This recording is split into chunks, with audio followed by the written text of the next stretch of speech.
Lewis Thomas noted that the greatest of all the accomplishments of 20th century science has been the discovery of human ignorance.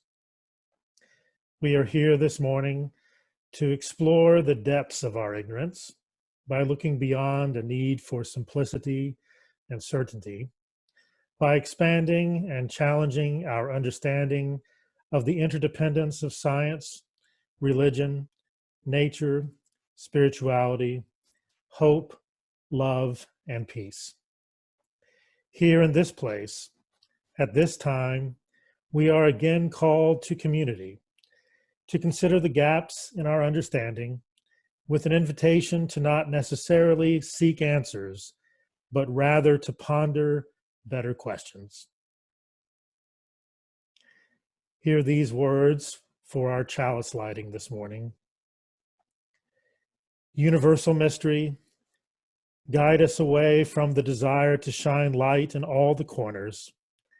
Teach us to embrace the night, for without the darkness, we never see the stars.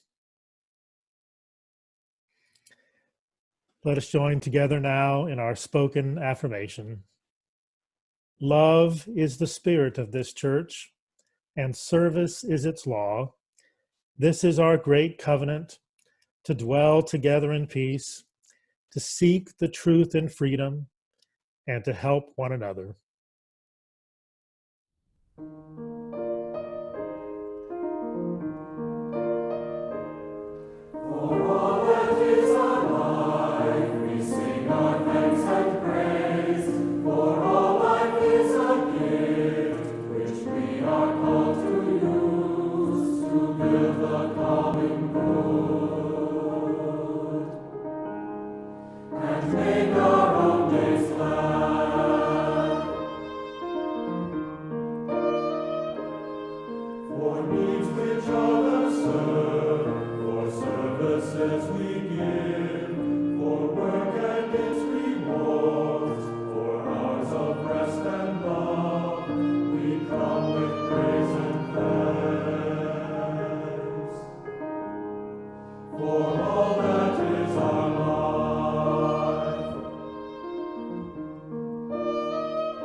Our first reading comes from Barbara Brown Taylor from The Luminous Web.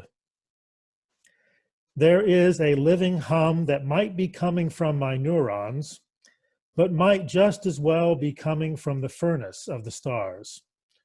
When I look up at them, there is a small commotion in my bones, as the ashes of dead stars that house my marrow rise up like metal filings toward the magnet of their living kin.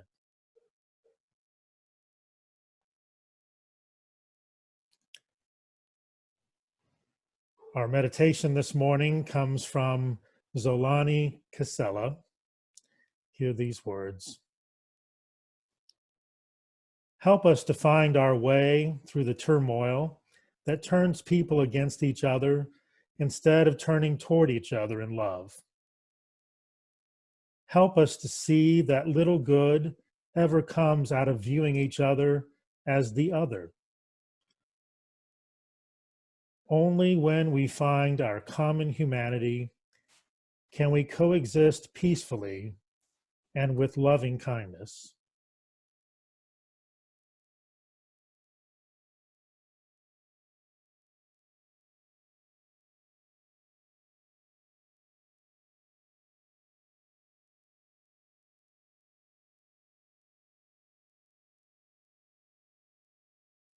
I know this rose will open.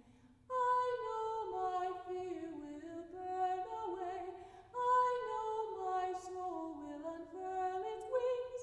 I know this rose will open. I know this rose will open. I know this rose. I know this rose. I know my fear. I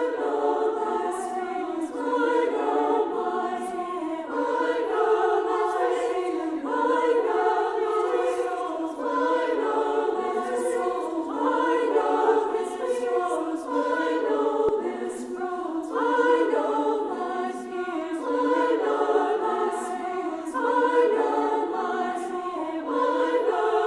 fear. I know this rose. I know this rose. I know this rose. I know this rose. I know this rose will open.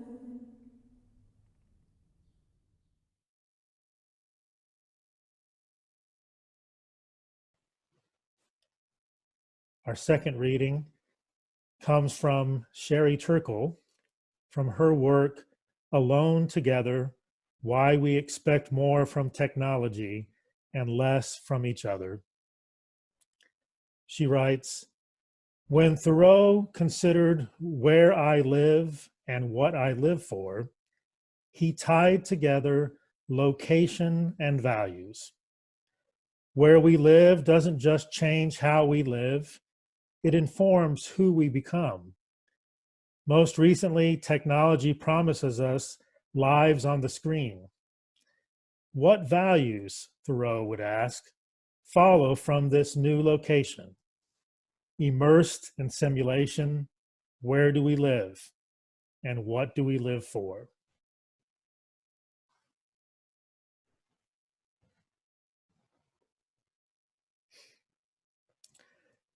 As we know all too well, much has changed in our lives since the last time I was with you. Much has changed because of this pandemic that has spread throughout the world. And I would much rather be with you in person today than talking to you through this computer. You may have noticed that my hair has grown longer and my beard has become more scraggly. But my family and I have been fortunate thus far, and we have attempted during this time to be more intentional about our connections. In addition to spending a good part of my days teaching college classes online, I've spent much more time with my immediate family, much more time in nature, and I've had more phone calls and Zoom calls and more intentional connection with other family members and friends. Our living room has become a dance studio. Our daughter's rooms have become classrooms. Our office has become a Zoom conference room. Things have changed and things are uncertain. But I'm thankful that the time that we've spent connecting with each other has been meaningful. But in the midst of that gratitude for these intentional connections and community, I recognize that we are all afraid. We're afraid for ourselves, afraid for our families, afraid for our friends, afraid for those we know are most vulnerable among us. This fear is multiplied by the reality that we have to be physically separated from each other to slow the spread of the virus, and that those who contract the virus often have to be physically separated from their families and their loved ones. Our fear makes us hesitant to talk with each other about this reality. In some ways, it's easier not to talk about it. It can be overwhelming, and we are apt to try and ignore it sometimes, perhaps as a coping mechanism. We may give each other knowing looks that show we know what each other is feeling, but we often find it very difficult to talk about it. Maybe for some of us, not talking about our fear and our vulnerability is the only way we can cope with the anxiety. But I hope we will work through this. I hope we will begin to share our fears and our feelings more openly with our friends and our family. We are all in this together, and we need to let each other know how we are feeling, how much we love each other, and how scared we are to be physically separated from one another. We also need to let each other know that if we have to be separated from each other by physical distance, that our love for each other cannot be removed, even if we cannot be physically present. The healthcare professionals may have to be our physical representatives of the human presence if we're not able to be with our family and friends when they're sick. But our love and spiritual presence will always be there. We need to have these conversations of love and care with each other so that our spiritual presence of love is felt even more fully in the event of our physical separation. We need to let each other know that nothing can ultimately separate us from each other. Our love will be eternally present, no matter what. We are in this together. Nothing will separate us from each other. A global pandemic has never been prayed away. It is not the result of human sin. It can only be fought by changes in our behavior and science. And we know that until our scientists develop treatments and a vaccine for COVID-19, that our behavioral changes must include washing our hands, not touching our faces, staying at home, not gathering in groups outside of our immediate family units, and venturing out only for essential errands. We must do all of these things and more to keep flattening the curve in relation to the spread of the virus so that our healthcare workers and systems are not stretched beyond their limits, and so that hundreds of thousands, perhaps even millions of lives might be saved over time. We are social animals. We are persons in community. We are meant to be together and to interact with each other. What we are being asked to do to flatten the curve and slow the spread of this virus does not come naturally for us. Sheltering in place is a sacrifice, a personal, social, economic, and spiritual sacrifice. But it is a sacrifice that we must make if we are to save the lives of our neighbors from this horrific virus. We have a disturbing situation in some states, including the 2 states in which we live, where some churches are wanting to be allowed to be exempt from the prohibitions on holding large gatherings. A small minority of churches are making the tragic decision to continue meeting together in person in spite of the warnings coming from our public health care experts.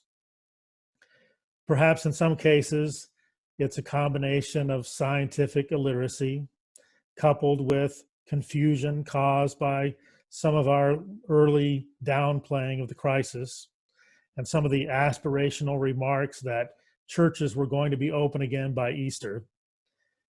Perhaps in other cases, it's an example of the greed of ministers who believe that without persons in the pews, there will be less money in the offering plate. Whatever the reasons may be, continued gathering in churches during a global pandemic is a danger to us all. The reality is that we are not loving our neighbors if our churches are still meeting in person. And many of our great world religions remind us that if we are not loving our neighbors, we are not loving God. Packing our churches and other religious institutions would be the absolute worst way to love our neighbors during a pandemic. During Easter, I told many of my Christian friends that the best way to celebrate the empty tomb was with an empty church. Right now, perhaps the empty church is a symbol of hope and resurrection for our world. During this extremely challenging time, love must practice the paradox that to be truly present for one another, we must be physically distant from one another. If we cannot show that we are capable of surviving having empty church buildings for a period of time to help save each other from this horrific virus, then perhaps we don't deserve to have full church buildings when the dangers of the virus have passed. I hope that we will, and I'm confident that we will, have enough love for each other to change our behavior for the sake of all of our neighbors until it is once again safe to gather together, hand in hand.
Let us join together in our words for extinguishing the chalice.